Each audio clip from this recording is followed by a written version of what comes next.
All right, let's see. I believe that we should be feeding out to the folks out there. Welcome back to the show for everyone who's out there. Let me know how my audio and everything is coming through to you guys. If you're watching this later on YouTube and you're wondering how you could join us live, you need to go over to Utreon, which is Utreon, and look for the Who Moved My Freedom podcast, or WMMF podcast. That's the way you find us and join us live, and you would be able to contribute to this whole thing. If you want to know, we're doing it so I could pick up guns while I'm live, which YouTube does not allow us to do. All right, that being said, I will load my guest up in here, and I'm going to hit the button, and we're just going to get this kicked off. It's going to be a great conversation. Let's get it going here. Welcome back to the Hank Strange Situation, Lifestyles of the Locked and Loaded. We wouldn't be able to keep the Who Moved My Freedom podcast going without the support of great companies like Franklin Armory. Franklin Armory provides 100% US-made firearms and awesome binary option triggers. Their focus and purpose is to provide freedom tools to all Americans, especially those in not-so-free states. So when you're in the market, please consider Franklin Armory. All right, here we go. Let's get Paul in there. There he goes, Paul Glasco. All right, we are live, guys. Paul, I don't know if you remember this. It's been a while. We do jazz hands. We're taking it back from the terrorists. There you go. Do you even remember that, man? Do you remember that? I do. Yeah, we are live. I hope you guys have your big girl panties on. This is episode 903 of the Who Moved My Freedom podcast. So that's 903. That means we have 97 bottles of beer left on the wall before we hit 1,000 episodes. And I'm just gonna claim I'm probably gonna be the first 2A oriented podcaster to hit 1,000 episodes. So and as you know, as the subject tonight, our guest is Paul Glasco of Legally Armed America, and the author of this book that we're going to spend some time talking about here, How to Make a Monster and Why No One Cares. And the subtitle to that is A Sensible Look at the Rampage Killers. So, Paul, what's up, man? Welcome back to the show. How's Thanks, it going, man. brother? I appreciate the invite. I will say this real quick. I'll expect an invite back for the 1,000th episode, like a big celebration. So I'll wait for that invite. Oh, absolutely. Yeah, we'd love to have you, man. When was that? Dude, what? How? I don't even know what podcast number that was. I know it was a while ago. It seems almost like a lifetime. Yeah, it's a good while. Yeah. We've actually run into each other several times since then. Yes, absolutely. I remember this. I remember you had a Jeep, and at some point in that show, I think you actually went outside to the Jeep if you were doing it from outside.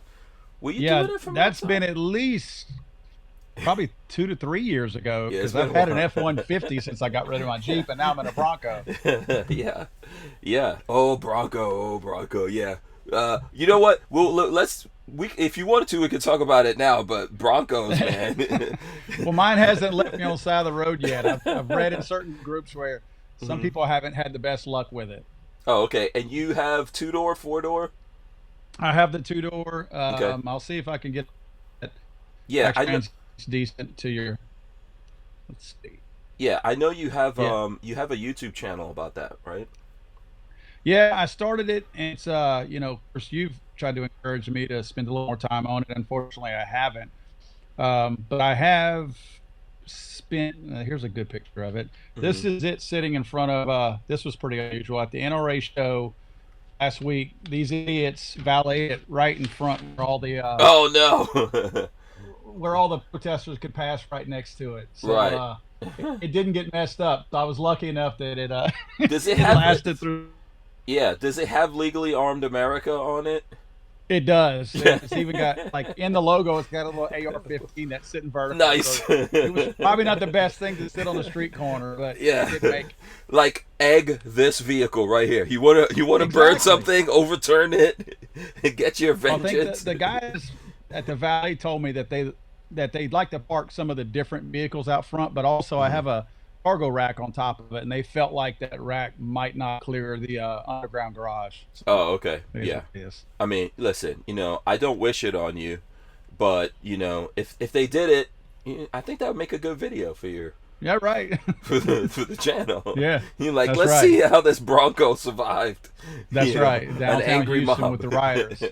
Yeah. Yeah. How so you were at NRA, you want to tell the folks how what's your NRA experience this year at NRAM? Well, I think we all have different feelings about the NRA. I don't hate on other organizations. I'm the state director for Gun Owners of America for Louisiana, so I try to be as inclusive as I can because I don't think any one organization can manage the onslaught of the anti-gun movement out there all by themselves. Yep. But at the same time, I think we all know, most of Mm-hmm. us are awake, recognize the problems with the NRA. So, with Mm-hmm. that being said, that's a totally another topic. Mm-hmm. However, the show itself, I felt like there were more people there than I expected because let's remember, we're probably, Houston is a good 3, maybe 4 hours from Uvalde. Mm-hmm. So I felt like that was going to be a weird air, Yeah. and I didn't feel like it affected it that much, to be honest with you. I Have mean, you ever been traf- to you? Did you ever go to Uvalde to like Oh yeah, like drive tanks and all yep, that kind of stuff? Okay. been there a Mm-hmm. few times. Mm-hmm. Yeah. I mean, Uvalde, what you've been there? It's 15,000 people. It's tiny. There's not a lot Yeah. of people there. Yeah. It was. Yeah. I have no complaints about the town, and it really sucks that that happened to those people there. And the worst thing in your life that could happen to you is lose your children as a human being. Absolutely. Yeah. So I mean, you know, yeah. And when I heard about that thing, I did go through Texas. I didn't go there, but I did go through Texas, and I was on the way back from Flagstaff, Arizona, and I heard about that, and it's like it's heartbreaking to hear those kinds Yeah, of it is. things I mean, happen. any of us that have kids, we always put ourselves in the same position, Hmm. and that was tough. So, but Yeah. other than that, NRA seemed to be pretty well traveled. I mean, I met people. I was at the Rock Island Armory booth signing copies of the book, and there were people from Florida that flew in just to come to the show, Yeah. Hmm. Arizona, Yep. California, There's the book. Oregon. Yep. So it was well Hmm. traveled. I thought a lot of people But still came, yeah, my and friend locals. Rod There were a lot Mills. of locals. Yeah, Rod Mills was there. I don't know if you know Rod Mills or not. I don't. Yeah, he's from Jacksonville, and he was out there at the Okay. show. So maybe one of these days I'll have to introduce you guys. Yeah. But yeah, we were talking about this a little bit behind the scenes, and I do. One of the things I like a lot of stuff about GOA. One of the things I like is the policy that they have of not going after other 2A organizations, which I think is a positive. It's a positive policy to have because we have a lot of problems, right? So the organization specifically spending time hating on each other is not helpful, Right. And then there's plenty of folks like me who spend time going after one thing or another. I try to not live my life being a super hateful person, but in general, I'm really a fan of going to NRAM in the sense of meeting the folks out there. Yeah. The people who support me, they support you, they support all of us who are out here, in our own ways fighting for the Second Amendment. There's nothing more powerful than actually meeting those people in person and then connecting, like plugging into them, just like you see the folks who support you, and even if this is getting tiring or whatever it is, they recharge you. It's an incredibly important thing. So I don't know if you feel Yeah. that way. No, I mean being able to connect with a lot of those people because I think that you do, you're a lot of your live streaming, and typically I'll do a 7 o'clock live stream on a Friday evening, and I get a lot out of just that, Hmm. just the interaction with the people who are able to go on there, make Hmm. comments. A lot of times I'm able to really talk to them through that live interaction at the time, but Hmm. I'll go back and watch the live stream, and it's interesting to me to see that interaction even between the audience. Hmm. So even that slight bit of connection with them is fun to me. But to be able to, visit with these people, and in a lot of cases this weekend, see their families, visit their families. Hmm. They bring their kids with them, and to see these people who are trying to teach their kids about various things the right way. I had a lady come in there who already copied my book. She just wanted to meet me, and it was pretty interesting to me. She has a 15-year-old daughter, and she said after she read the book, she didn't realize really what the book was about. And once she read it, she gave Mhm. it to her daughter and said, "You need to read this." So that made me feel good that she saw the value in that to give to her Yeah. teenage daughter to Mhm. read it and learn a few things from. Yeah, absolutely. There's look at the. I saw you at the gathering. That was the last time I saw you in person. Even that, in through the years, I think Lola. Let me see if I can run back here. Lola said episode 219, July 2018. Wow. Good. Yeah, 4 years ago. Yeah, but you've always been like positive. Obviously, Lola and I have seen you. We've run into each other in lots of different places. You've always been like a positive influence. And seeing you at the gathering, we spent a lot of time even talking. None of that which is on camera or anything like that. I'm pretty sure we took pictures somewhere, but that always helps, man, just to see folks like yourself, and to see you in general, just us talking about life and stuff like that. I think human beings really need this kind of stuff. Absolutely. I mean, I don't think we're always trying to sell. I'm not a good salesperson. Mm-hmm. I can talk about guns. I can talk about my book because it's a passionate thing for me. But as Mm-hmm. far as selling and always being on the sell, man, I don't Mm-hmm. have any background of sales. So Mm-hmm. if my job was selling stuff or trying to sell myself, I'd be broke, man. I'd be in a cardboard box. I can't do it. But if it's a topic or a subject, Mm-hmm. family, anything like that, I enjoy that conversation. So Yeah. yeah, you're right. I mean, being off camera, I prefer that. Being on camera, whatever. But the behind the Mm-hmm. scenes stuff is where you really get to know people and all that.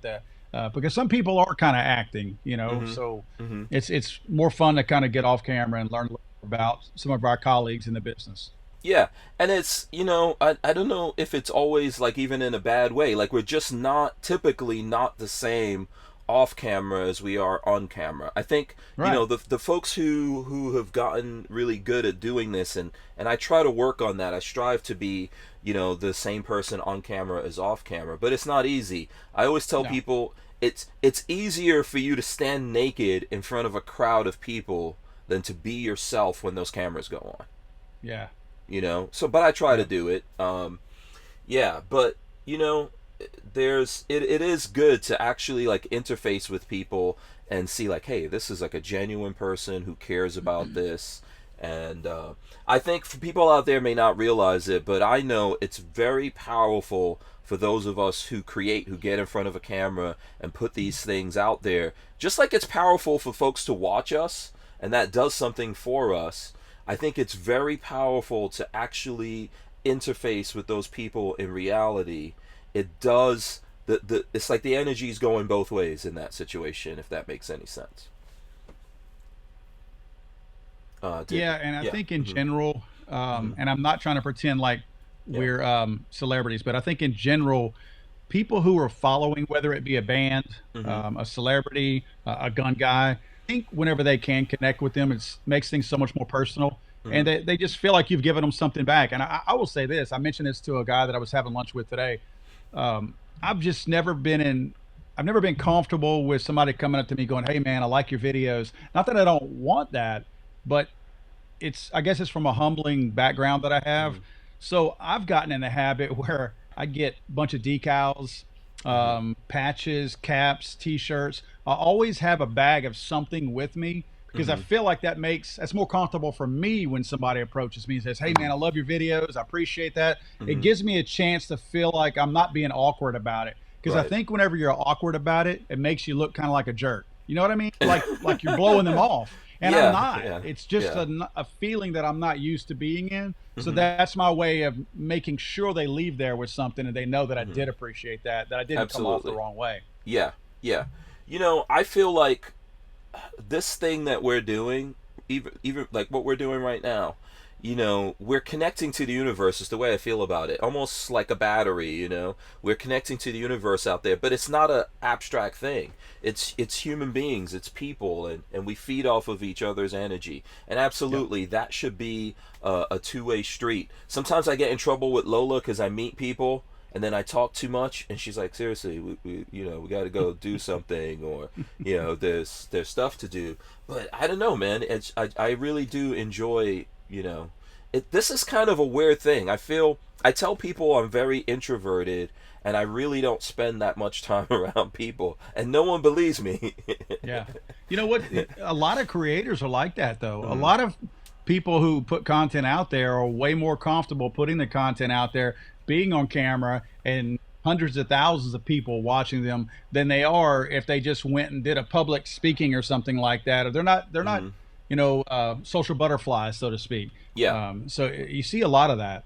Yeah, absolutely. Like sometimes I go places and people want me to get up there and speak, and believe it or not, even though I'm a dude who runs my mouth and I talk too much, I really don't want to do that. I would rather go up there and have people ask me questions and answer it Right. because yeah, like the speechifying is not really my thing. Yeah. Yeah, Yeah. if that makes sense. Yeah. Cruise Man wants to know what year NRAM was in Atlanta. He says that's when I met him for the first time. And shout out to Boss Hog and everyone else watching this. If you guys are watching this, hit the arrow ups that are under the title of this video. That helps us somewhat here on the Utreon. I don't know. I think we were talking about Utreon. You don't have a Utreon channel yet, No, right? no, I'm not Okay. aware of it. Yeah. Well, that's this channel that you're on right now, Yeah. and it kind of works like YouTube and Patreon, and they will pull like if you sign up with them, they'll actually pull all your stuff over from YouTube, but you can go live on it. They don't have restrictions. People can also subscribe to you. There's a lot of cool things going on, and the folks Okay. over there actually talk to us because they're interested in this. I met them through John Crump and Flying Rich, who met them at the Iraq Veteran event a few years ago. So Okay. they're the company is actually in Canada, but they're trying to do their thing. So Yeah, that's good. I'll have to check them out. I'll go create an account, pull yeah, all my stuff over there too. yeah, absolutely. And if you need any info, like ways to connect with them, let me or Lola know, and we'll absolutely share that info with you. Okay. Let's see here. Let's see. I'm trying to look and see what kind of time we have left here in this particular segment, as everyone knows. And if you guys have specific questions for Paul, if it has to do with like Legally Armed America, if it has to do with the book, we're going to talk about that, or anything else that's going on, or just questions in general that you want to ask him. I guess if you want to ask him stuff about Broncos, he'll probably answer it. Probably knows a lot about Broncos. Yeah. Having had to deal with that for a long time. Yeah. Am I still? Oh, you know what? My camera No. went out there for a second. I had to Yeah, go I to a think you different. went. There you are. You're Yeah, I back. had to go to a different camera. Yeah, I don't know. My battery might be running down in the van, man. I don't know. So yeah, so tell us about the book. Give us like a quick synopsis of the book, how you started writing it, all that stuff. Um, the book is a book on Rampage Killers. I call them Rampage Killers because I think that's a more appropriate term. The media and everybody else likes to use school shooters, mass shooters.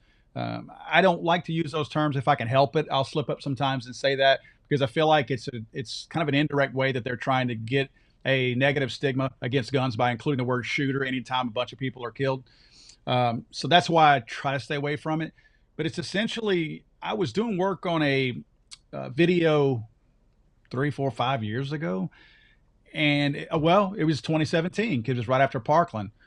And I was like, man, there's got to be commonalities amongst all these killers because they all seem from the high level view that they have some of the very similar traits. And you always hear, yeah, I saw this about them. Oh, that was kind of weird. And we always hear the same weird stuff about these guys. So I was like, man, there's got to be commonalities. How come people are not talking about the commonalities? So just for that video at that time, I began to do a little bit of research and I didn't know where I was going with it. I said, the things that are common. And what I found was, and I believe I did this little graphic. I'm going to try to find it in the book real quick. I believe this graphic, I drew it on a dry erase board because there were three things that every single one of them had. There it is right there. And this is the only illustration in the book Mm-hmm. that they all were bullied. They all came from broken homes and they were all on psychotropic drugs. So I, I did the video back then and it's an old video in my other studio, but the topic intrigued me. So I really started doing a deeper dive. Next thing you know, I'm buying the DSM-5 book that psychologists use. I'm Hmm. buying medical journals. I mean, Yeah, I've you got a really stack get of books into this high. it. Yeah, because I Yeah. mean, you start going down the rabbit hole and things start pointing to other things, and you're like, well, this is like right in our face. And I don't have a medical background. So I'm thinking to myself, are these people purposely not researching this stuff? Then it really starts to look suspect because people are not, who are in those fields, are not researching what's happening, especially in the pharmaceutical fields. And I'm really careful not to imply in any kind of way that a person who's bullied or a person from a broken home or a person on any medication, obviously they're not all going to be, mass shooters, school shooters, or whatever. But what the thing that is overwhelming is that all the shooters do have those three things in common. So Hmm. again, not everybody that has those three things becomes a rampage killer, but all the rampage killers do have those three things. So it's Right. pretty eye opening to me. And I do offer a lot of solutions in the book too. It's not just me complaining. And there are 254 footnotes in this book. So it's not my opinion. I researched. Right, absolutely. And one of the things, and I'm not all the way through it, however, what I like about your approach to it, it's a very business-like approach, Um, there's I forgot the exact name of the method that you're using that comes out of business, but I've seen that happen in the auto industry. When there's a problem, you ask 5 times why, right? Do you want to explain that a Yes. little bit? Walther Arms has been making concealed carry handguns for over 90 years, starting with the PPK. Today, Walther is based in the good old US of A and still builds quality firearms like the PPQ and PDP for personal defense and competition. So when you're in the market, please consider Walther Arms. We wouldn't be able to keep the Who Moved My Freedom podcast going without the support of great companies like Walther Arms. All right, yeah, sorry about that. Yeah, what I was asking you is about the method of asking why 5 times. And I know I was talking to someone in the auto industry that told me this is one of the ways that they deal with problems, right? And I think we need to actually like realize that there's a problem here, try to figure out why, and do something about that instead of just using vitriol. So, you want to explain that a little? Yeah, this was something that and I kind of prefaced it in the book. I used to work for a Fortune 500 company, and we were one of those companies that wasted a ton of money on workshops and stupid things. One of the only workshops that ever got anything out of was one on root cause analysis. And it was so interesting to me because it was so stupidly simple. And it was the five whys. And I'm just looking at that chapter right now. It says when determining the root cause analysis of a problem, we look for events or causal factors that contribute to the creation of the overall problem. And basically, I put in there was a let me see if I can find it real quick, like without reading the book. Okay, this is an example that I put so your viewers will understand this.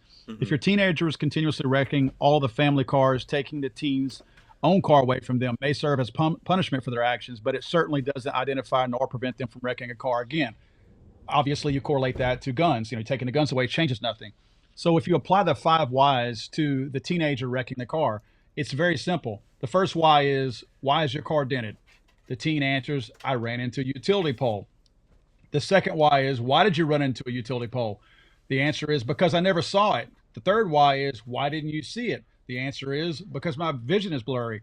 Fourth question is, why is your vision blurry? Maybe because I need corrective lenses or glasses. So after four whys, we already know that the car is not the problem.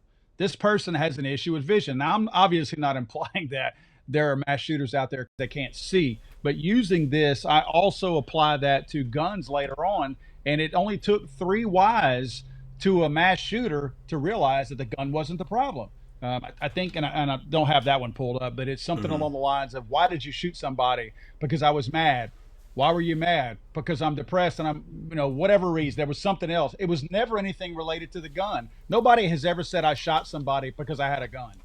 That's never been the answer. So those five whys are very easy to help identify what your problems are. And you're right, this all originated from the automobile industry. Whenever, I don't know, a part broke on a car, and they said, Right. well, they would use those five whys to back up and find why they had not replaced that part, or why was that part continuing to break? Was that a wrong angle or something like that when they were cranking windows down back when you cranked windows down? Just that's the philosophy that where it came from.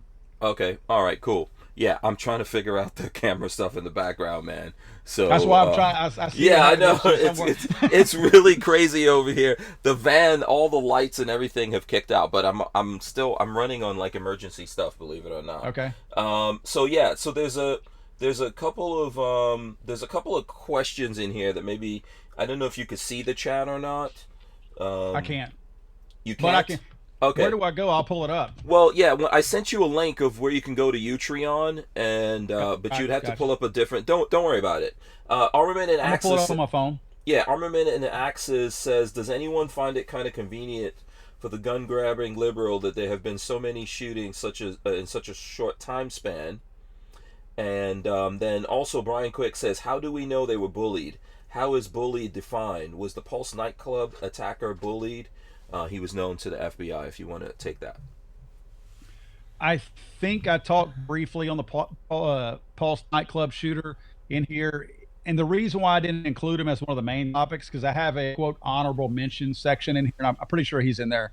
The one thing that I could not identify about him, I want to say he was from a broken home. His dad had There's no power. Okay. ideas that he was I don't know, had homosexual tendencies or something like that, and the Muslim family that he came from, the background that he came from, of course they frowned on that, so his dad was really ostracized him on that. I believe he was on a medication too, but that was something that I couldn't confirm. The problem that I ran into with this book, and this is probably why not a lot of people talk about the over medicating, and I'm careful to use the term over medicating because I'm not implying that medicating is a bad thing. It's over medicating that's a bad thing. But the issue that I ran into, and it's one of them in the Cho case with Virginia Tech, is that we know he was on psychotropic drugs because he said it openly before he had his shooting, and friends and relatives made the comments that he was going to doctors and receiving medication. However, the pharmaceutical industry paid a lot of money to cover up and keep those records sealed so that we can't know for sure Mm-hmm. what medication he was on and what, how long he was on. We know he was, confirm that. So Right. I still put him in here knowing that there was testimony that he was on Is drugs, but that we so? don't That's have proof of because of that. HIPAA. That's because of HIPAA laws and all that stuff. Well, that HIPAA laws kind of go out the window once the Okay. person is already dead and they've committed a crime like Okay. that. Mm-hmm. But they convince law enforcement to seal those records so that they never get out. So there's not confirmation of what specific drug, because Mm-hmm. one company is making that. Mm-hmm. So they're trying to essentially cover that up because if you, again, all of them are on these drugs and they're all Yeah. black box warning drugs that have Right. super high warnings on them for use. Right. It's a weird. I think it's a weird thing happening in America since. I mean, it's been going on for a long time, but I think the biggest thing I remember in terms of these like rampage killings, as you say, right, is Vegas. This guy in Vegas, they just basically closed the case on everything. They're like, yeah, Yeah. we don't know what happened, but we're sealing everything. It's a weird thing Dude, happening. You would think if this was such a horrible thing that happened to everyone, we would do everything in our powers to run that down, right? you bring up a great point about the Las Vegas shooting. That was one that I so desperately wanted to include in here as one of the main chapters because there's so much mystique around that one. But that information is guarded. Mm-hmm. Man, that is the hardest one out of all of these to uncover any information. It is nearly impossible to get any information than what came out within days or maybe even weeks right after the shooting. Anything past that, there's nothing else that comes out. You Mm-hmm. typically see, I don't know, video coming in from another closed circuit or something like that. Not now. That Mm-hmm. particular one is probably the most mysterious one out of all of them because they have hidden, and there's no lawsuits other than the Mm-hmm. casinos. People are Right. still going to sue the casinos, so that maybe that's why they're guarding all of this information. But typically, when you see it, heck, I know more about the Uvalde guy than I do about the Las Vegas shooting, and that just happened 2 weeks ago. Yeah, it's the same thing here with Parkland, and I'll be interested to to get like directly to what you know about Parkland, but it's the same thing in Parkland. Basically, that we haven't even convicted that guy in Parkland yet. You know, meanwhile, there's gun control laws, all kinds of stuff in effect in Florida. You know, like red flags. You can't buy anything until you're over 21. Just all kinds of nonsense, and we haven't even convicted the guy. Yeah, and those were supposedly pro Second Amendment Republicans who passed all those laws you guys are dealing with over there. Yes. Unfortunately, they call themselves that. They say that, yeah, and you know, locally, the you know, in the Florida State Senate, the guy who was actually sitting on the committee and could have killed all of these things, in committee, is in Gainesville, and when I talk to him, he's pretty proud of what he did, and it's just outrageous, man. It's so frustrating.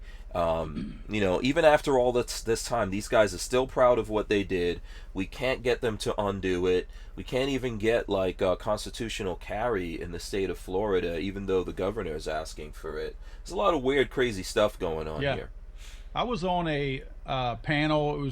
It wasn't necessarily a gun panel, but it was societal panel in Dallas a couple of years ago, and I never will forget talking to a person who was questioning me on gun things and gun laws and things like that, and they asked me that same tired question about why does anyone need 30 round magazines. And they started using a lot of testimony from Republicans, and that was it really told me a lot about how they think, because they follow blindly whatever politician they feel like they put in office. And that was their way of telling me that, hey, your people voted for this, so why don't you just agree with it? I'm like, it's just not how we work. You know, we obviously think for ourselves. And there was just some weird stuff that came out of that conversation, because I got to see a different side of them behind the scenes that showed me that they are really group thinkers. I mean, the anti-gun movement in general. They have no independent thought. When they hear something that doesn't sound right, you know, if I hear something from, quote, my side, I go check it out, because if it doesn't sound right, I'm like, wait a minute, you know, what's their source? You know, and a lot of times you can maybe poke holes in it, and they won't do that. They are going to follow bullet point upon bullet point and repeat the same thing you've heard a million times over. Right, exactly. I did speak to a lady from your neck of the woods. She flew her grandmother over there. Her grandmother's much older lady in a wheelchair, and she wanted to go to one NRA show. She had never been to any, and this was her like final thing, her bucket list item. Well, we start talking about Parkland, and I didn't realize this. I guess for evidence purposes, she said that the school, there's still blood on the concrete, that it's basically just one big giant evidence site right now. That there's not blood and guts everywhere, but she said there's still blood stains all over the concrete. It's all roped off and closed off and everything. Yeah. It's weird, though. We have, like, immediately these laws went into effect in a state that's technically a red state, definitely controlled by Republicans. Very quickly, we had these laws go into effect. I mean, they were literally busing school kids up to Tallahassee and having them talk to these guys. I'm sure money and stuff like that was given out to a lot of Republican Congress and senators in the state for the state locally, and who knows what happened in other ways. I mean, the governor at the time, what's his name, Rick Scott. Yeah, Rick Scott. I mean, he asked for gun control, and then he gave it all up. Yeah, and then got elected to Congress. Yes, I agree. You know, and I refused to vote for him, and he's still out there, and it's just a weird, crazy thing that just was forced on the folks in Florida, and we're probably going to see this or similar things be forced on the people in Texas as well, and no efforts were even taken, you know, as you're saying, right, to figure out like what happened here, who was this person, why did this happen, what can we do other than trying to wave an imaginary wand and thinking that is going to ban guns. I know right now folks are saying in the chat that Biden is live speaking. We'll see, you guys can tell us what he's saying, but try to wave an imaginary wand and ban guns or ban ammo, that's I mean, that's not going to fix anything. No. But how can they do that and they can't even do the basics? Like figure out what happened, convict this person, figure out like what were the things that triggered this person? Because what happens if they were able to even let's say, for example, I'm going to give you a magical scenario. Let's say they got I don't know, let's say they got like elves or something like that, right? And they were able to cast a magical spell and get rid of all guns and ammo off of the face of the planet. What is the likelihood that something like this is still going to keep happening? Right. With a bomb or a baseball bat or something like that. Yeah, this kid could have easily waited for these kids to be leaving school and drive a vehicle through all these kids getting out of school. He could have gone to the school and locked the doors and burned it down. I mean, I hate to think about these things, but there's a lot of bad things that people could do and hurt our children, which is the most valuable thing. Why are we living in a world where people are just going to, oh yeah, you know what we need to do? We need to ban these things and that's going to solve the problem. But no, I don't need to figure out what was wrong with that person and see if there's a correlation to all the other people and see if there's something connected here to pharmaceuticals, in America, or the what's happening in the homes and bullying and all the other stuff you talk about in the book. Well, one of my lines in the book is, if we're not seeking out the true root cause of any problem, but especially in this case, Rampage Killers, if we're not seeking out are we really serious about solving the problem? I don't think that they are. I made the comment when we were in the Dallas meeting that, right on the heels of something, why are you guys always trying to take advantage of this and seize on an opportunity? We shouldn't be doing these things based on emotion. You shouldn't be passing legislation while people are at a different level of anxiety. And one of the guys there told me something about, well, that's the time to do it because that's when we have people's attention. I said, you guys are always trying to pass laws that require a waiting period when somebody wants to buy a gun. I said, what is that waiting period for? And he was like, so you could calm down. If you're mad at something, you calm down and you think with a level head, maybe you don't go buy the gun. I was like, how does that same concept not apply to passing laws whenever you're emotional about something? Mm-hmm. Right. This doesn't make sense to me. I mean, they never and want also the same concept applies. If someone is, for sure, if you and I get into an argument and we're temporarily mad at each other and people say, hey, listen, the two of you guys need to go to your corners over here, right? If we're reasonable people who don't have a whole bunch of other things affecting us, more than likely we're gonna go, okay, you know what, man, I don't even know why I got mad at you. Everything's good. But if one of us, which all it takes is one of us to be really a broken person, what difference does that make? Yeah. No, absolutely. Yeah. With Biden speaking, I'm so glad I'm on here with you, because if not, I would be watching that, and I'm so glad I'm not watching that. Oh yeah, I can't even look at Biden, man. I feel like it's a, and I know this has been going on for a long time. The best way I could describe this is while Trump was there, and like I'm a Republican, right? And I voted for Trump both times. And while Trump was in office, when I still had my studio that we did the show from in Gainesville, one of the people that was working in that building had on his car, he had a bumper sticker that said, if you elect clowns, you get a circus. This was about Trump, right? And I remember thinking to myself, okay. Right. Where'd you get that? Yeah, if this is true and if this is real, that sword cuts both ways. Well, yep. I mean, it's like we're only going to get clowns. Dude. We're only going to get clowns. Yep. And I'm not a fan today. I'm not going to sit here and tell you that I hate Trump, because I don't, right? And I don't believe a lot of the stuff about him. I grew up in New York City. I've like everyone else who lived in New York City, you've probably dealt with someone in the Trump family.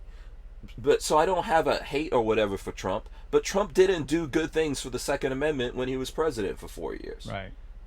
I don't even understand why, the NRA, other than they're just like totally zombies and deaf, dumb, and blind to to everything that's happening. Like, why did they have on the president who literally made plastic bump stocks into machine guns, which opened the door for the ATF to do all the nonsense that they're doing now? Why did they invite that guy to come up and speak to people who believe in the Second Amendment?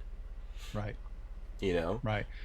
Well, I think he got a lot of his gun knowledge from people at the NRA, because the NRA was never shy about the fact that they never backed bump stocks. I mean, they were right there with Trump, not caring if they got banned or whatever. But I've often said that, and I voted for Trump twice too, by the way, just to let you know. I've looked at Trump. He did so much good policy wise for the country, and I truly believe that. I mean, economy wise, yeah, the economy was good. I feel like he cared for the country. I think anybody that gets in politics at that level has a certain level of corruption too. So I mean, I'm not the he's not the savior. I don't look at him like that. But policy wise, that as far as the economy, we haven't had an economy that strong in a very long time. But I just really had problems with how he looked at the gun stuff. And I equated it to this. The guy, most guys have egos, all right? I know the guy loved the stroke he would get with egos. And I just felt like sometimes he did things that were popular. And he probably turned to somebody and said, hey man, what's the deal on bump stocks? You know, we want them up, thumbs down. What do we do? I don't think. I agree. Those. I don't think he really knew about it. No, he didn't. And I think he was conflicted in the White House too. And I hear stuff like that he had, like, maybe his son Junior was pro-gun saying stuff to him, and then his daughter was anti-gun saying stuff to him. And at the end of the day, he just didn't. He wasn't confident enough to make decisions. We're gonna take a quick break here. We're going to be right back. If you guys have questions and stuff, let us. We wouldn't be able to keep the Who Moved My Freedom podcast going without the support of great companies like High Point Firearms and Full Forge Gear, bags and gear for everyday life. Did you know High Point is an American family-owned and operated company located in Ohio with over 30 years of manufacturing experience? High Point is proud to be the home of the working man's gun and your source for affordable handguns and carbines with a lifetime warranty. So when you're in the market, please consider High Point. All right, so many... Oh, where's my... Oh, there we go. So many things going on here. So many things. I cannot get my... Don't worry, my camera is not... It's actually on. Believe it or not, the camera is on. But I cannot get it to show back up here just because of the stupid driver that I installed. I would have to shut this whole thing off and start it up again. So we're not going to do that. That's why we have backups. That's why you always have backups to your backups, and we're running pretty good on that. People are reminding us in the break. I saw that. Yeah, break is coming. That's why we've got that going on. So we've got some... Before you get into anything, we'll try to answer some questions here. Let me see. DCG44 says, this is what happens when you order a president by mail. You elect clowns, you get a circus. We are living Idiocracy. You ever saw the movie Idiocracy? Oh, yeah. Oh, yes. We're living it, man. We're never gonna go back. It's always gonna be this kind of a nightmare circus. As long as we don't have the big purple dildos on the hoods of cars and stuff like that, like in Idiocracy. But I imagine maybe electric cars will come with those. Yeah, we've had stuff. We've had the nuts hanging off the. Remember that? The nuts? Right, that's true. We've had the nuts. What was remember the guy who famously got in trouble here in Florida because he had a sticker that said I eat ass. Do you remember? I did not know about that. Look that up, man. That would have been a good thing for you to talk about. Well, I don't know. I don't know if you've got certain subjects you don't touch, but this guy got it. It wasn't far actually from where I'm at, and somewhere between like Florida and the border with Georgia. But he had the sticker "I eat ass" on his truck. And deputy pulled him over and said, look, take that sticker off your truck. And he refused. He was like, I got freedom of speech. I could put that on there if I want to. And the deputy gave him a ticket. It became such a big thing because they were like, hey, you can't ticket someone. Yeah, you know. Yeah. What was saying that? So yeah, it became a thing. Okay. Yeah. That's funny. So we're living in crazy times, okay? What The a president topic is to stake your claim on for being famous for, right? Yeah, I'm telling you. I'm the I eat ass guy. Yeah. Yeah. A lot of people were supporting. I mean, listen, you got the right. You got the right. Right. Oh yeah. You know, do what you do. Do what you do. Yeah. You know, I wonder if that like actually got him play. You know, I mean, I wonder if the ladies It may have. Yeah, I wonder if there were like ladies seeing that truck and just like following him home or whatever he's into. Not my business. Yeah. So we are living idiocracy. Our president is going to be a circus clown. Yep. From now on, we're never Right. we're never going back to like normal, respectable. Everything's gonna be like, oh, this is the first black, female, lesbian, transgender, you know, person who became an animal. It's just gonna be nuts. It's just gonna be nuts from now on, man. Well, we've had the first black president. Now we've had the first female vice president. So there's got to be another first. So it may be the transgender horn growing out of your head or something like that. Yeah. Yeah. It's this crazy thing. Like, no, listen. I want my entertainment could be crazy. Right. But my government, I need it to be small, okay, and stable. Yeah. Yeah. Okay. Can we go back to whoever the best candidate is, not the one that has the most unique characteristic about them or something? I don't know where this came from. Like, I was born in a country that was run by, by a black man, and so I'm not saying that there's black people can be just as good as anything, right? I believe that. I'm a black person, but the president of the country being the same color as you, what does that mean? You know, when I lived in Nigeria, they would go from a military government to civilian government or whatever. They would just go back and forward all the time. All black people. Didn't make any difference. Right. Still terrible, still had massive inflation. The truth about us as human beings, there's not a massive difference of us based on what our race is or sex is, religion and stuff like that. I want my president to be someone who cares about America regardless of what his political party is, Right.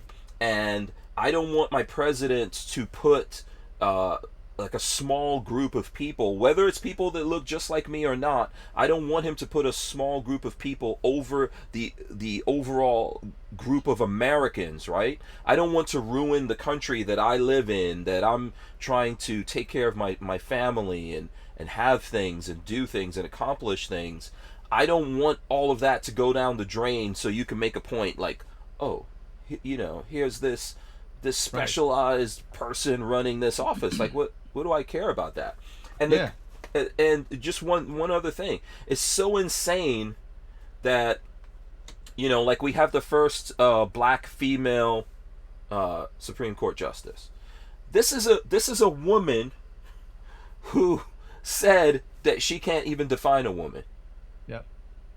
That's scary to me. Yes. If you're a black woman out there, or any woman out there, or any human being out there, and this person is Supreme Court justice and is supposed to make decisions that directly affect justice, like this, that's where the rubber meets the road with us as regular people, right?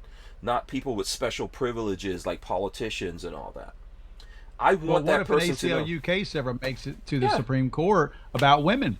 Yeah. Does she recuse herself? It was She's disgusting. not qualified to talk about that? It was disgusting. When Lola saw that, as a black woman, Lola was like, oh my God, I can't believe I'm even hearing this craziness. Right. Right. As if you're a woman out there and you hear that, if you look at all the young women out there who are trying to make make a place for them in college and all that kind of stuff by playing sports, and then a dude can say, you know what, I'm a chick now, and then compete against them and kick their asses and get all those scholarships and awards and all that kind of stuff, and they lose it. Like, we're actually hurting women by doing that. How could Yeah. you say that you even care about women? How can you say you care about the girls out there and you want to help them and make their lives better when you're actually helping to make their lives worse? Well, I mean, one thing that I thought was a disservice to the Supreme Court justice that they just nominated was that very fact that they they made her into a token when they didn't have to. They could have very easily reworded and repositioned their approach to the whole nomination process. Biden, instead of saying, I'm going to nominate a black woman, he could have very easily said, I am going to nominate the best person for the job, and I hope it's a black woman. Or not even said anything about gender or race. Just said, I'm going to nominate the strongest person for this, and oh, it just happens to be a black woman. To me, that woman went in there all with everything stacked against her already because she was viewed as a token hire, and that's not right for her. To me, they could have the messaging could have been so much different, and they could have looked like heroes by nominating her if they'd Yeah. have done it the Well, right it's way. all playing 3D chess. I mean, they were playing 3D chess with Republicans who basically really couldn't go against her, right? You know, they couldn't go against her like, you know, on the flip side of that when Trump was president, and one of the good things I think Trump did is how many he put in 3 Supreme Court? Yeah. Is it 3? Yeah. So that's one of the good things I think that came out of Trump being president. But they went after people hardcore. Oh yeah. And then when it came to their turn, they didn't want anyone to go after them. That's the Right. reason why they went with a black woman, because Yep. Republicans couldn't do that. They were afraid of like being called racists and all that kind of stuff. It's insane. That's the game we're playing now. Well, if you remember, Amy Coney Barrett, she was bashed for being too Christian. She's literally got an adopted child who's black, and they Hmm. told her that she was like a slave master, that Hmm. that was a kid that she owned. She adopted the kid because she loved the kid. It wasn't Yeah. so she could own a black I person. mean, what? So what if I tell Angelina Jolie that because she's got a adopted Right. black kid, or any other celebrity? All these celebrities go to Africa or China to adopt kids or whatever, and forget about the kids in America that need help. Right. But yeah, I'm telling you, we're dealing with insanity. Yeah. You have to play like you have to think of 3D chess. Like, okay, so now Republicans have to put, you know, they have to put the first gay black transgender person up there so that Democrats won't attack them. But then they don't Right. care if that, you know, the Democrats don't care what that. No, of course they care. They don't care about any kind of rules. On the Republican side, though, I think they always get outgamed of thrones, you know, because Yeah. they just don't know how. I would have still gone off after that chick. Yeah. Oh yeah. That was But- disgusting for her to say she doesn't know what a woman is. Okay. Yeah, that was just stupid. Yeah, if you're a man or a woman and you don't know what a woman is, you've got problems. Yeah. What'd you say? I'm Yeah. not a biologist. Are you serious? Yeah, I mean, I don't. I know what my qualification is. I'm a man. Right. I was born from a woman. Yep. Okay, I am married to a woman. I have made children and put them into the world. I think I understand Right. what it is. I just don't care what people identify as. It's like whatever. You know, that's not my business. I think it becomes my business if I have to pay for people to identify as whatever they want and do whatever they want. Then that's a problem for me, right? But I don't care what people want to do if it doesn't take away from other people or if it doesn't hurt children. But Right. we're living in a crazy upside down world. It's this crazy. So for a long time, when people were talking about climate change and things like that, and then other people like, oh, there's no such thing as climate change or whatever, right? They said, oh, you're denying science. You don't believe. Remember that? You know, if you're talking about, Yeah. if people say, oh, I don't believe in evolution, they're like, oh, you're denying science. That's Right. science, evolution. Okay, all right. Now, when you have, I forgot who it was, but they were talking to someone in Congress, and they said to her, okay, so can a man have a period? And she said, oh yeah, a man can have a period.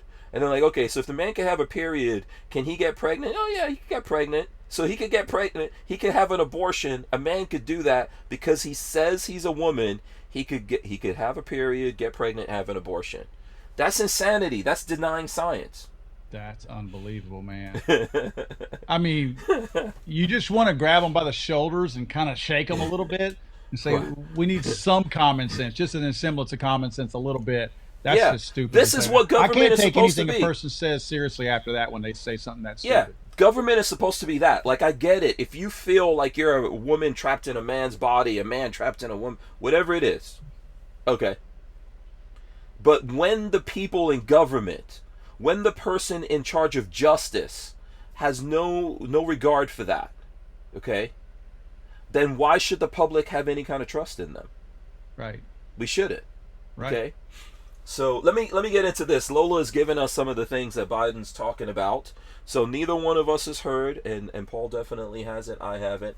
Lola says Biden's solutions: reinstate assault weapons ban, limit mag capacity no more than 30 rounds, expand background checks, safe storage laws slash personal liability for not storing up your guns, national flag red flag laws. That's the first half. What do you think about that? Knowing, of course, you haven't heard any of what he said specifically. Well, I can probably better describe my feelings when I have a really good bowel movement later, because there's the man is he's a potato to begin with, so it's hard for me to look at him because I constantly wonder who's really telling him what to say. But Mm-hmm. look, I'm very passionate about the red flag gun law thing. All the other stuff is garbage too, but the red flag gun law thing, man, look, people like you and I, if we piss off the wrong person anywhere, whether they're Mm-hmm. in the industry or a neighbor or just somebody that sees my decals on the side of my vehicle and they cut me off on the road and we have words, they call in and say that I threatened to kill them. You know what I mean? There's just it's one of That's those it for things you, where yeah. it can be so abused. Mm-hmm. People will abuse this and people will die because I'm a person. Look, Hank, I don't do things wrong. I follow Mm-hmm. the law. I do my thing. I don't. I may get close to the line, but I don't cross the line. So if someone kicks my door in at 2 o'clock in the morning, I'm shooting at them because I don't invite people to my house at 2 o'clock in the morning. So if it happens to be police, I have no reason to think they should be there. So if Mm-hmm. somebody swats me and gets a red flag gun law or red flag call in on me, I'm not thinking, oh, there's a chance police are going to kick my door in the middle of the night. Mm-hmm. Let me make sure that it's not police first. I'm going to be Mm-hmm. shooting at them. Mm-hmm. They're going to shoot and kill me and likely my wife and my child. Mm-hmm. So people are going to die. You're going to, if they're ever People successful have died. nationwide. People Yeah, have died. exactly. Yeah. Maryland. I know Maryland for sure. I don't know. I think there was another person somewhere else, but Maryland was the first one that I'd heard of. It's they're going to get so abused. It's they just haven't implemented that. I think California has a version of a red flag gun law. I don't know how it's not been abused. For the bigger states, if they implement a federal policy, I think you're going to see some pretty wild stuff go down with that. Yeah, I think one of the reasons, and I don't have any kind of, I don't really care about Amber Heard or Johnny Depp for that matter, right? But the Hmm. reason why that case has people's attention is because it's exactly what you're talking about, right? Yep, People abuse the laws, and people exactly. people lie and take advantage of what they could do. And like I said, I think Johnny Depp is a terrible person. He's probably one of the most super radical liberals out there in Hollywood, and really doesn't give a crap about people like us. We Right, shouldn't have any kind of sympathy for him, or Amber Heard for that matter.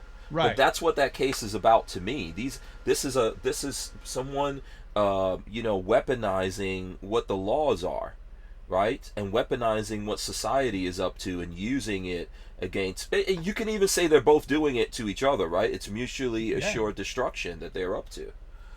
Well, I So, think that's they determined that in the case from the outside looking in. I remember seeing something where the judge may have awarded whatever judgment for Johnny Depp, but he basically said both of y'all are horrible people and you both lied under oath. Neither one of them are worth the time that everyone has spent following this trial. I think because it's so crazy, it's entertainment. That's why people watch it. Because I don't, I would like people who don't really care about these two. yeah, exactly. I'm pretty sure a lot of people don't. So, okay, Lola continues here. She says, raise age limit to 21, repeal liability shield for gun manufacturers, slash gun manufacturers should be sued like tobacco companies. Unity agenda to heal souls and then mental Oh, health. This is what Biden's talking about, according to Lola. who's watching it, and I Okay. think some other folks are out there watching it. We're not watching it. I'm enjoying having this conversation with Paul. Um, yeah, I don't know if you've got any comments on the any of the that other stuff. liability shield, it drives me nuts when politicians blatantly lie to you. It makes me so mad. There is no such thing. There is no liability shield. The protection through commerce that we have in place for every business, this is not a specific thing for the firearms industry, is the fact that if I wreck that Bronco tomorrow, I can't sue Ford because I'm a bad driver. If I drive through a crowd of people, I can't sue Ford. What they're trying to do is allow people to be able to do that. These are protections that, look, this is going to extend past guns. If they open this up to allow you to sue the firearm manufacturers because somebody used a gun negligently, haphazardly, or murderously, whatever you want to call it, then this is going to apply to everything in a court of law. I'm no attorney, but I know once you set precedent, it's going to be set across everything. It's not going to stay contained in their little anti-gun bubble. Everybody is going to be exposed to this. Yeah, I'm pretty sure we're already seeing. Well, I know for a fact we're seeing it already that the gun industry is being sued. Any firearms manufacturer that anything happens now, there's going to be lawyers. They're Yeah. going to put suits out there. I think the one of the worst things that happened recently was the insurance company and lawyers for the Freedom Group that got dismantled. They basically settled. I mean, I think that's out of the hands of the gun industry what happened there, but yeah, that's a bad sign of things to come. And yes, if it's not just the firearms industry, okay, any industry will be sued, and Yes. people will go after it, and then everything is going to become way more expensive. So Yep. if you want to have nothing in America, make it possible for everyone to be sued about everything. You won't have a job, you won't Right. have anything. No, you won't. That's just going to be a reality of what's going to happen with that. And you know what? I hope that as a Republican, I hope that the Republicans out there resist all this stuff and don't make deals and don't try to be reasonable with crazy people. I hope all of that happens, but I could say that I don't have any intention of complying with anything that is, so acutely self-destructive to my own life. I'm not going to do it.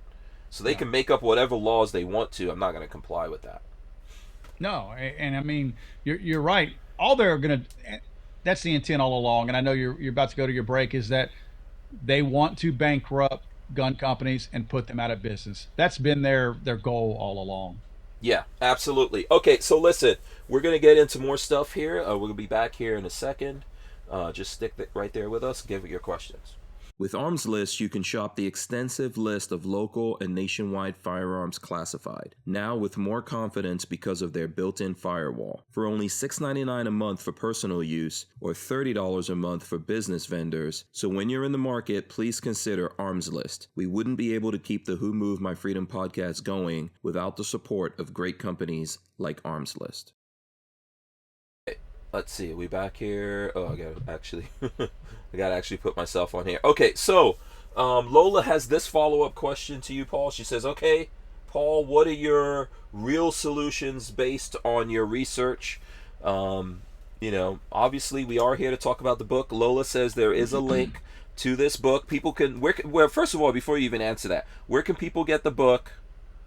I think Lola's They, putting some links out there, but they can get it at howtomakeamonster.com. It's also available on Amazon. If you're into the ebook thing, Kindle has it mm-hmm, as well.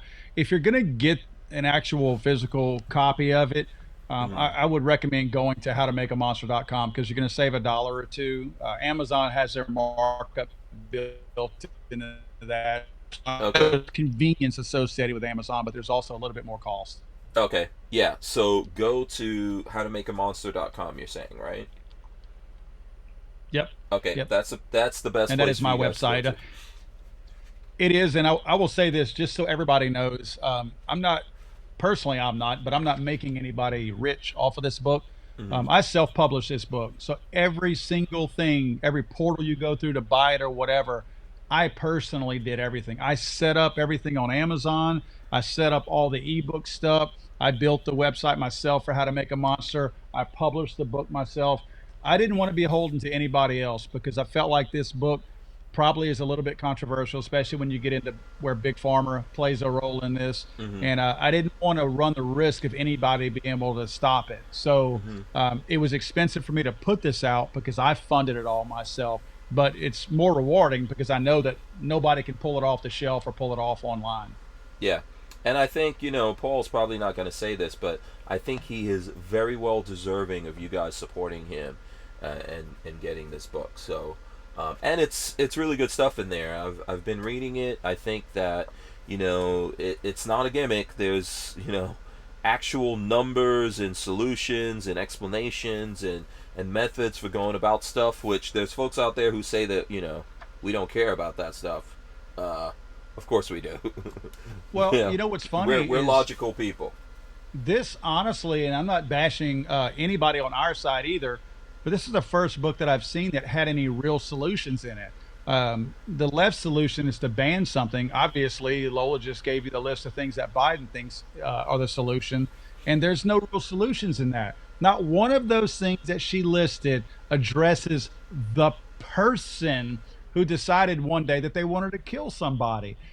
The gun doesn't even come into the picture until the person has decided that they want to end someone's life.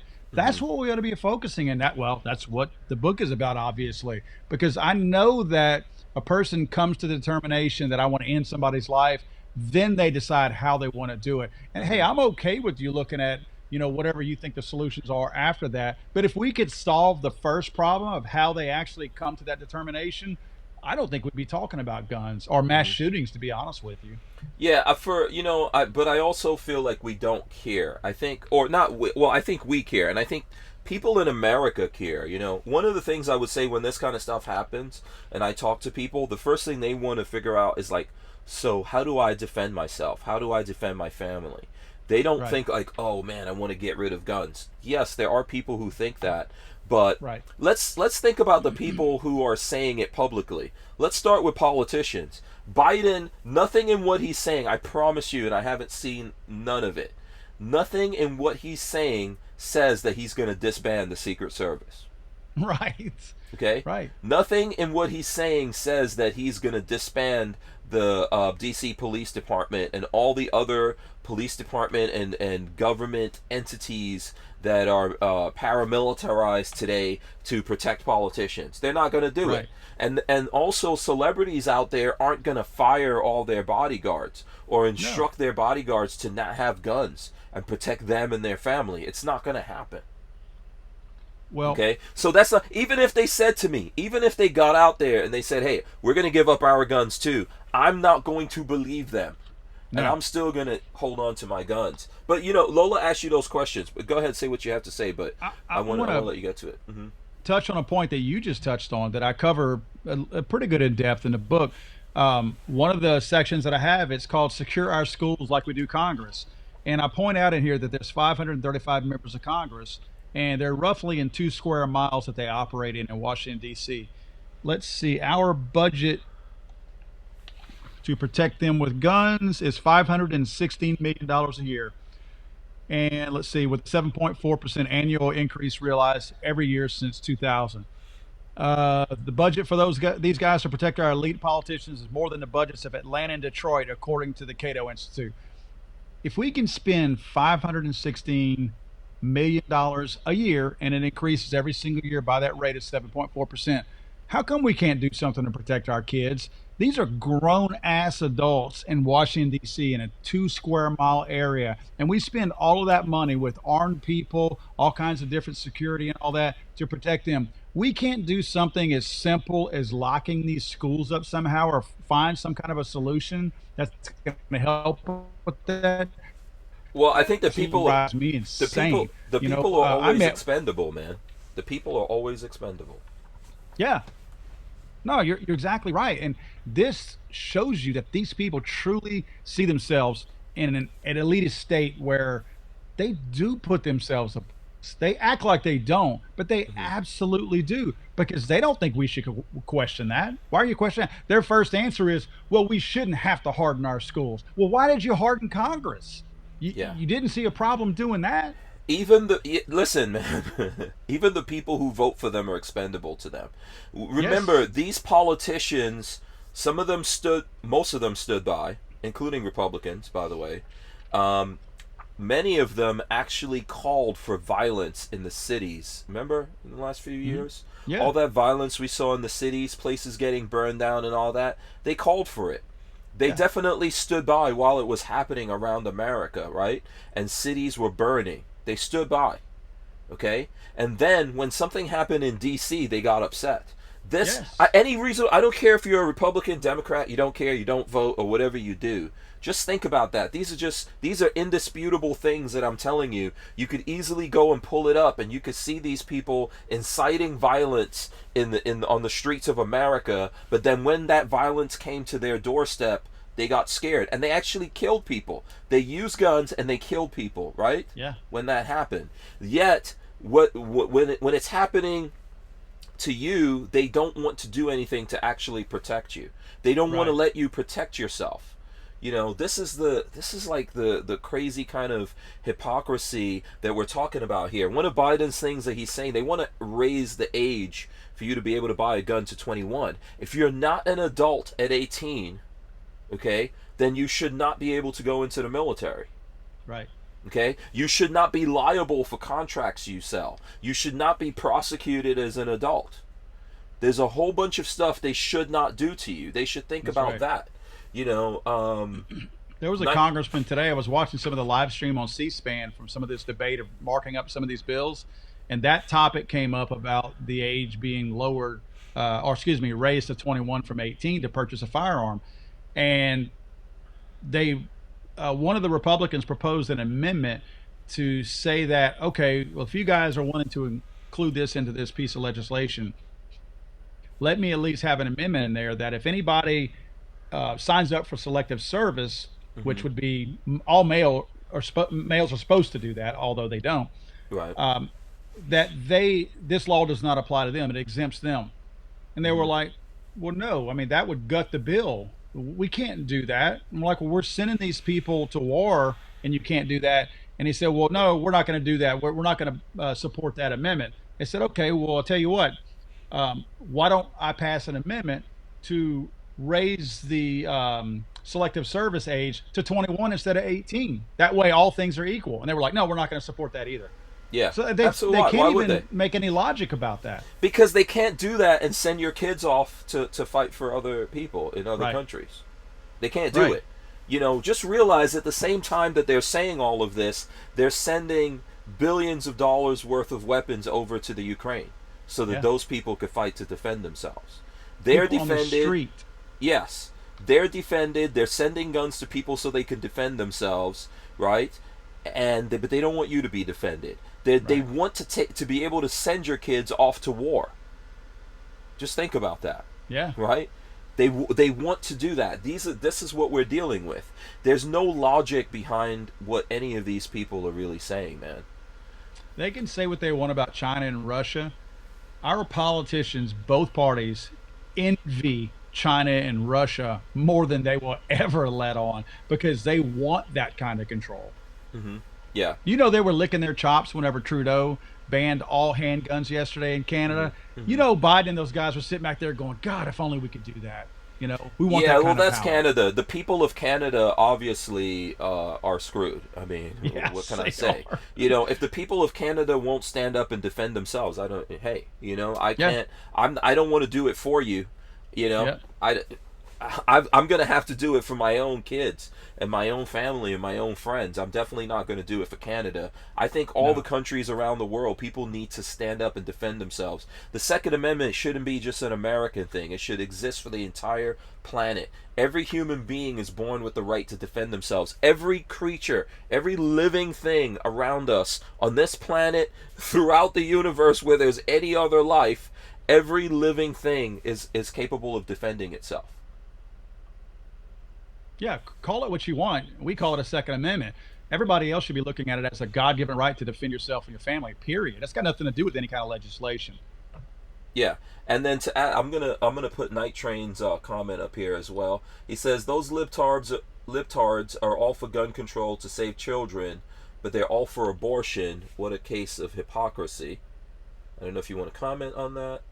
if not No, I all mean of it's a resounding theme that we heard in Houston last weekend, that them. everybody's like, they're wanting to kill babies left and right in record numbers. And I know something I'm sure you've researched. Hmm. Oddly enough, whenever they're the people for non-white people, any kind of people of color, they coincidentally put all of these abortion places right in the middle of all these black communities. But they're for the black people. They're Yeah. allowing the just wholesale murder of black communities and act like it's nothing, shrug Yeah, it that's off not like, oh, it's racist. for That's women's not safety. racist at all.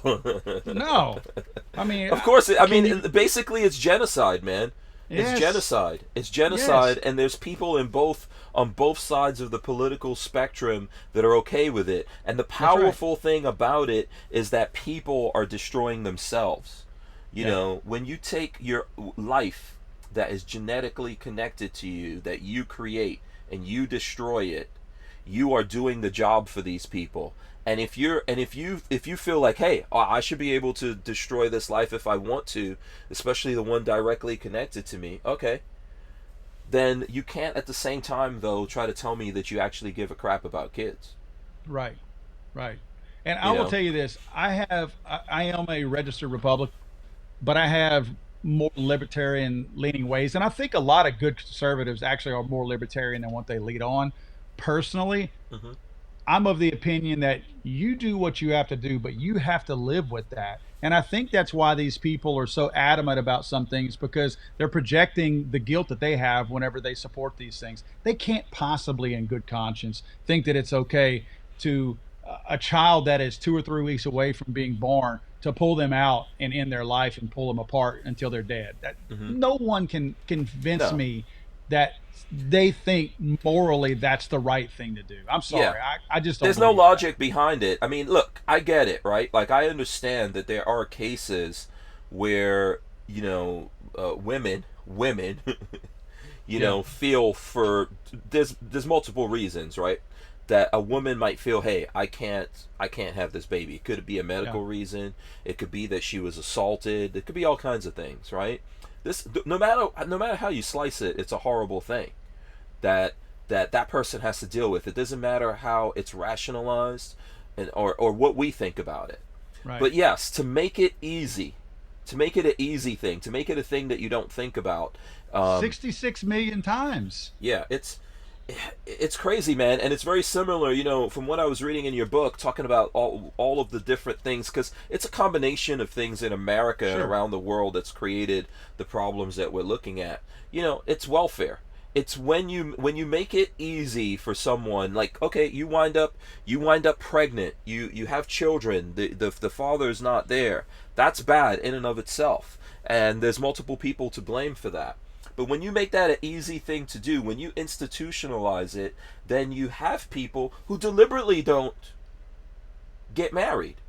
People who Right. are together and they fake and they pretend, hey, we're not really together, because if we let the government know we're together, we're going to pay more in taxes, we won't get Right. this money back, we won't do that. They've just now convinced you to believe in a lie that you think you're getting over on them. They're paying a small price to mess you Yes. up. If you believe that, reflect that onto your children, they'll know that you don't give a crap about them. Right. Right. You Uh, know, it's Let me give it's you a real quick example of my only experience with the welfare world and getting government stuff. When I left a Fortune 500 company to start my own business, I asked my old boss, who was the vice president of the company. I said, "Look, I said, until I get my business up on the ground, and it wasn't a competing business, so he was willing to help me." I said, "Can I file for unemployment? I'd never filed before, and I was, I don't know, 31, 32, 33, something like that." And he goes, "Yeah, man, I'll help you out. I'll just tell them that we laid you off or whatever." I went down to whatever the office you go to. It's on Fifth Avenue here in Louisiana. hmm And I walked in that door and I started listening to the conversations of the people coaching other people, not just the people in the crowd and in line with me talking about how to game the system. Oh, girl, you need to do this. Don't tell them that. But the people behind the counter were in on it too. It's a hmm big scam. And it's like, oh no, don't tell them that, because you're not going to get as much. Tell them this. They Yeah. knew every step of the way. These are generations of people who have gained the system. It's a business to them. And it's not any one race. Don't let anybody fool you and let you think that Everyone's it's all doing black it. people or all Hispanic people. Look, No. man, our trailer parks are a lot worse than downtown with Ninth Ward in New Orleans. It's everybody. These generations have learned how to game the system, and you're exactly right. The government wrote these rules. You don't think the government, if they thought that these people were getting by them, that they would have changed those rules already? No, they leave them in place because they are deliberately making these people think they're winning and they're losing, and they become, quote, slaves to the system. They'll Yeah. never get out of it. Yeah, and they're giving you imaginary money. I agree They with are. your story. For half my life I've had Crohn's disease, right? And I'm 50 years old. When that happened to me, it was pretty devastating. I went through a whole bunch of things. I was working, and then this Crohn's hit me. They didn't know what was wrong with me. I went from being, I think on average, I was 185 pounds. I think I went down to about 140 something, maybe 130 Wow. something pounds. And I was pretty much on the way out, and I wound up having to have all these surgeries, all kinds of stuff. And I couldn't work and all that. But when I try to get disability, they refuse to give me disability, even while I was sick and in the hospital and all that. And they said it was because of my age, because at 25 years old, I had this crippling thing.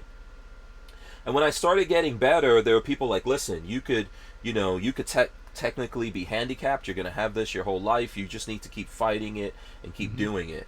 But the same thing happened to me that I told Lola. I said, what I have to do for this, it already is messing with me mentally, Yeah. and I don't want to do it because No, no. if I let my mind believe that, that will manifest in my life. And That's it. I've never done it, man. And Well, I've dealt with this for 25 years, and I've never gotten any kind of government assistance for being on Crohn's, and it still affects me. Well, first of all, I'm proud of you for doing that, because that was the same thought that I had in my mind. I'm not lying when I tell you I was probably in that room for maybe a minute and a half. I turned around and walked out, called my wife, said, I can't do it. I said, Mm-hmm. I'm not going to align myself with these people in here. I said, I can work hard enough to get my business where it needs to be, fast enough. I'll do whatever I have to do. I will go pick up aluminum cans and dishes Mm-hmm. before I'm going to stand in line with these people and become that. That's what I did not want to become.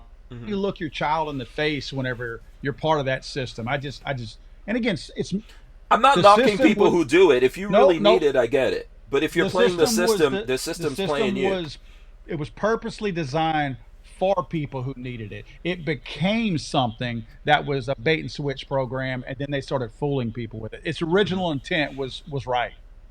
Yeah, absolutely. I really do believe that there's people who need that help, who get that help, and who don't want to be addicted to it. But Yeah, they're using whatever they're giving you is imaginary. It's not even theirs. They're making it up. They're taking it yeah, from other people and they're giving it that's to you. right. But what it's doing is enslaving you. It is. Yep. That's Everything the the thing government about it. gives away, they took from somewhere. They don't make anything. Yeah, absolutely, man. Yeah, I think people need to think about that. Okay, we're going to take another quick break here, and we're going to be right back here in a few seconds.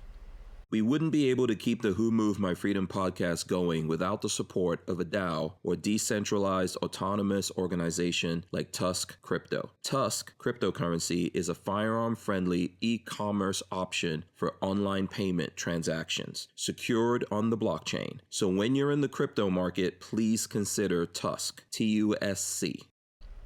All right, let's see here. I gotta hit the. Okay, here we go. There's the button. Okay. All right. I don't know if we're missing anything. If there's like questions or anything like that the folks out there have, you could definitely hit us with that. I did I'm trying to bring guns here when we do stuff, so I brought a couple of guns. I don't know if you have anything there you want to show off. Just break this up a little bit. This we were talking I about. don't want to show anything off, but I just want to hold a gun on a live stream because I haven't been able to do it in so long. Yeah.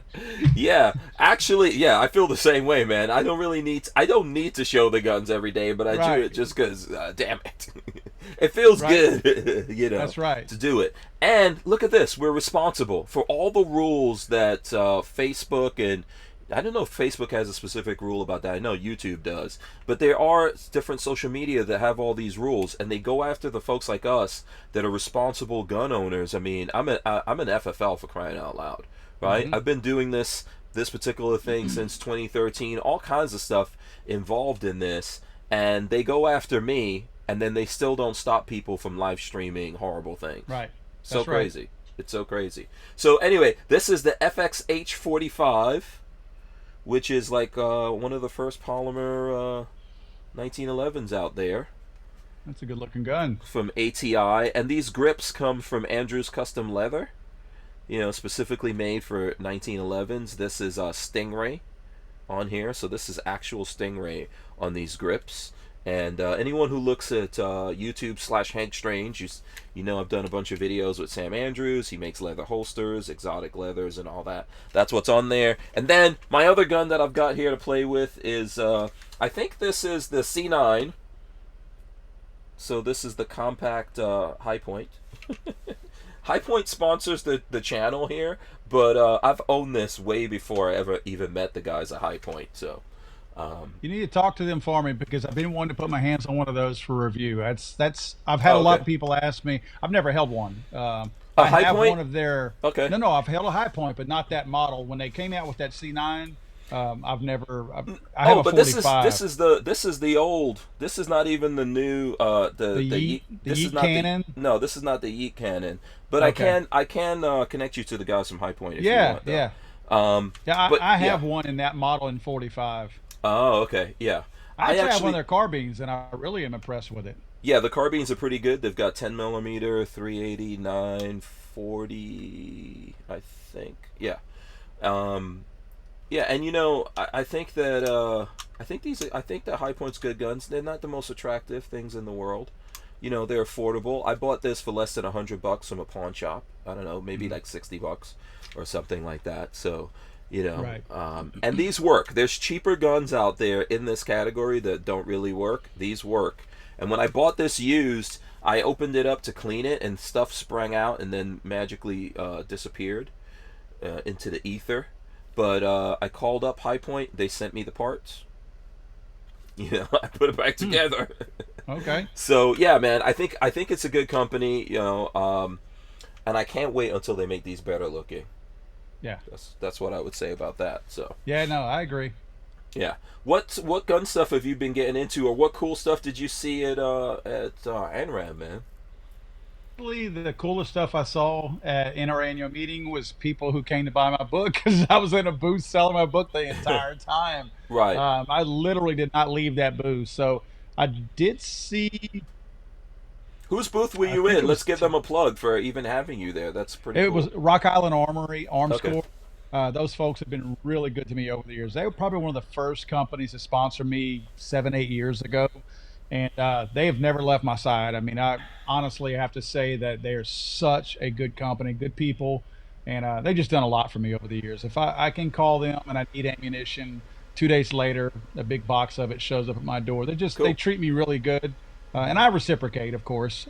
They've just, anytime I call them and need something like support for a new project or whatever, they're always quick to help me out. Okay, awesome.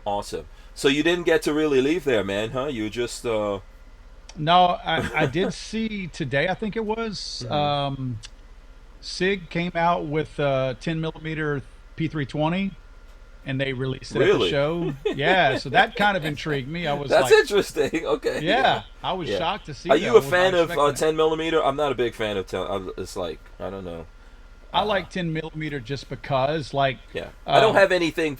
There's not like a scientific reason why I don't like it. It's everyone just keeps harassing every gun company to make a 10 millimeter version Right. of something, and then they don't freaking buy it.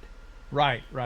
Yeah. Well, I actually have a lot of 10 millimeter in my shop to shoot, so that's why I like shooting them. I will say this from a ballistic standpoint: when I go hog hunting, I carry a 10 millimeter with a Streamlight on a low hanging holster, because I want as much controllable power that I can have if one of those hogs is not dead and I find him in a bush or something like that, because those things will, I don't know if you hog hunt, but they'll No, I've never done charge you.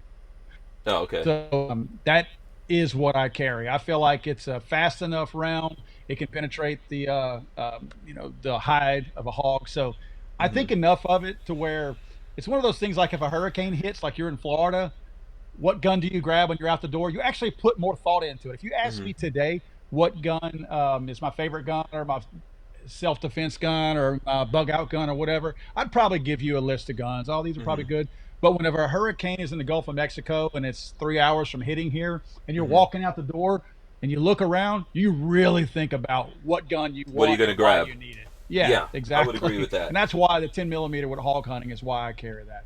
Okay, Armament and Axis says 10 millimeter is the best millimeter, so there you go.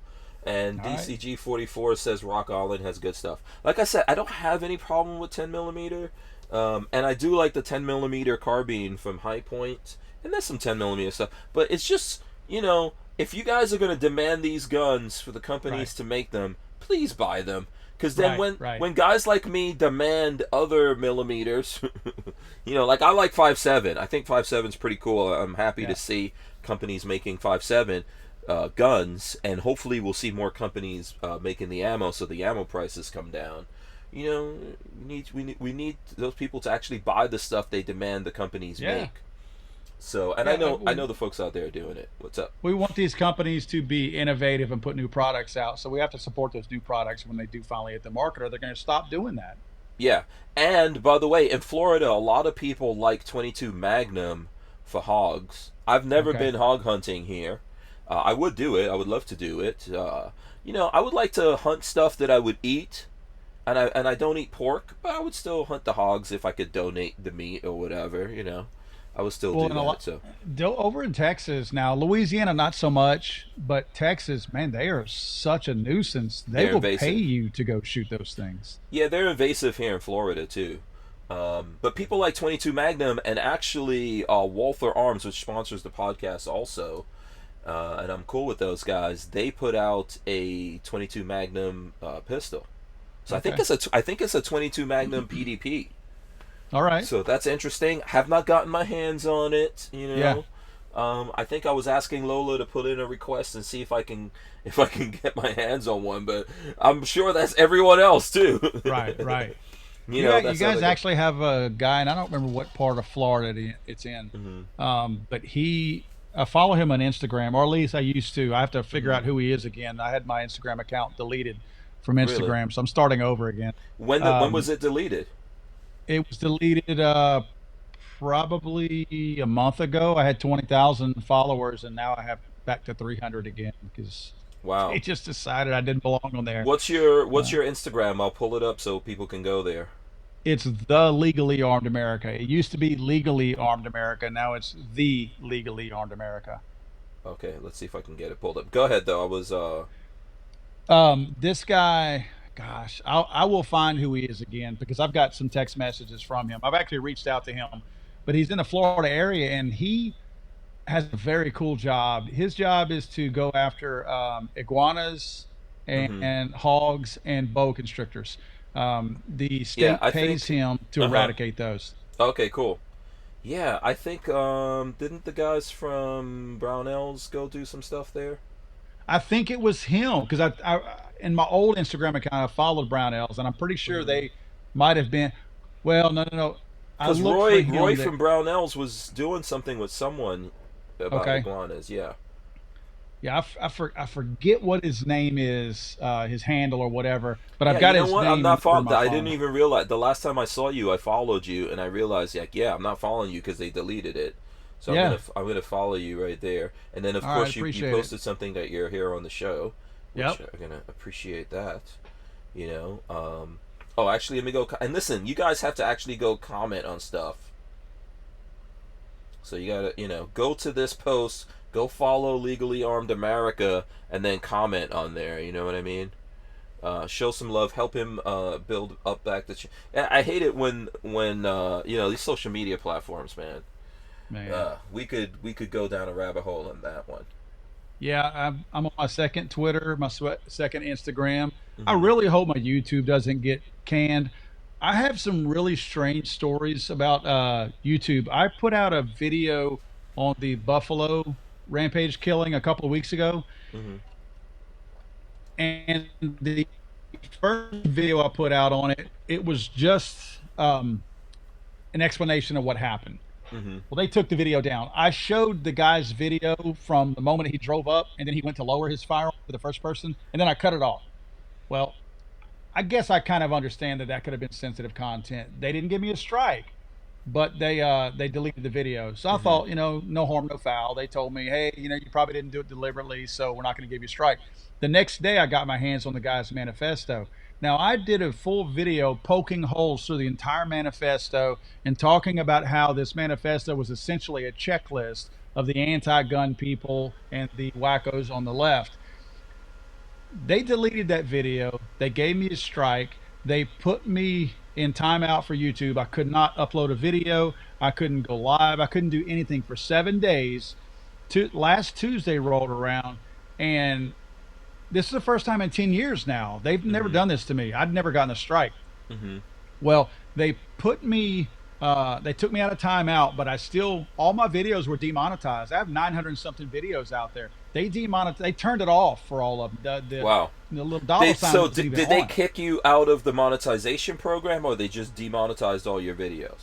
They just demonetized all of my videos, and their message to me was if I couldn't resolve the issue, which I couldn't resolve it, there was nothing for me to resolve. It wasn't like a copyright thing where I could go delete the video. They had already deleted the video.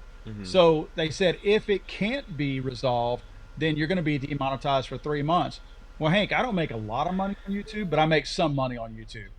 And I was like, wow, that cuts deep for me, because that's the biggest platform that I'm on. I had 291,000 people that follow me on there.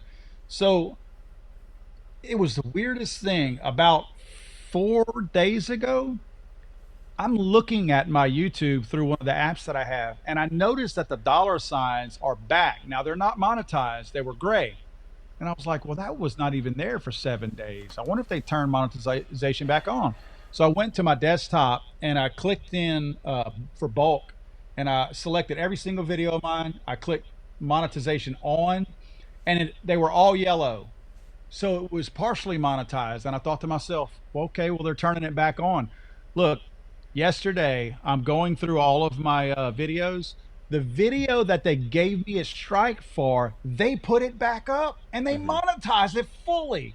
So I'm like, it's crazy. Bipolar son of a bitches. I mean, do I still have my strike? I mean, I wonder if my strike is still there. They've just put the video back. I don't even think they know. I don't even think they know what they're doing, and it's possible that whatever they did in the first place came just like a bot did that. You know what I mean? And not a person, and you just got thrown into a limbo.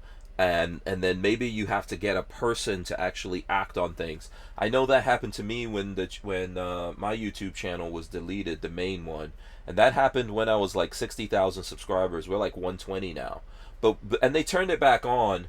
But once they turned it back on, and some other stuff happened with me in YouTube, they kept red flagging me. So like I've been handicapped or kneecapped or whatever you want to call it on YouTube for a long time. But the only way I got it turned back on is that at one time YouTube was actually talking to me on a semi-regular basis, and whoever was communicating with me, I reached out to them, and they happened to be leaving, but they saw that message, and then they said, hey, I'm going to put this through to a real person behind the scenes at YouTube, and whoever that was got the channel put back on. And I know that there's other people that got their channels deleted, never got it back on, etc. I would say you really need to talk to a real person, because a lot of times it's just a bot doing stuff, and that bot really doesn't give a crap, right? It's the truth of what would happen, when artificial intelligence takes over. Yeah. Well, really actually, whenever I appealed that decision, because honestly, I knew I didn't break. You know what their reason for the community standard that I broke? They said that I was promoting a violent criminal organization. So I think they were like calling me a white supremacist, because that guy was a white supremacist and I was talking about his content. But I wasn't complimenting the guy. I was very negative about what he had done. I was not supporting it. So I put in my appeal. I said, look, you can go look at the video and see that I am saying all the things wrong with this guy. Yeah, but someone else flagged you as that. This is one of the problems, that people could do it. Sometimes it's people on our side that do that stupidness, man.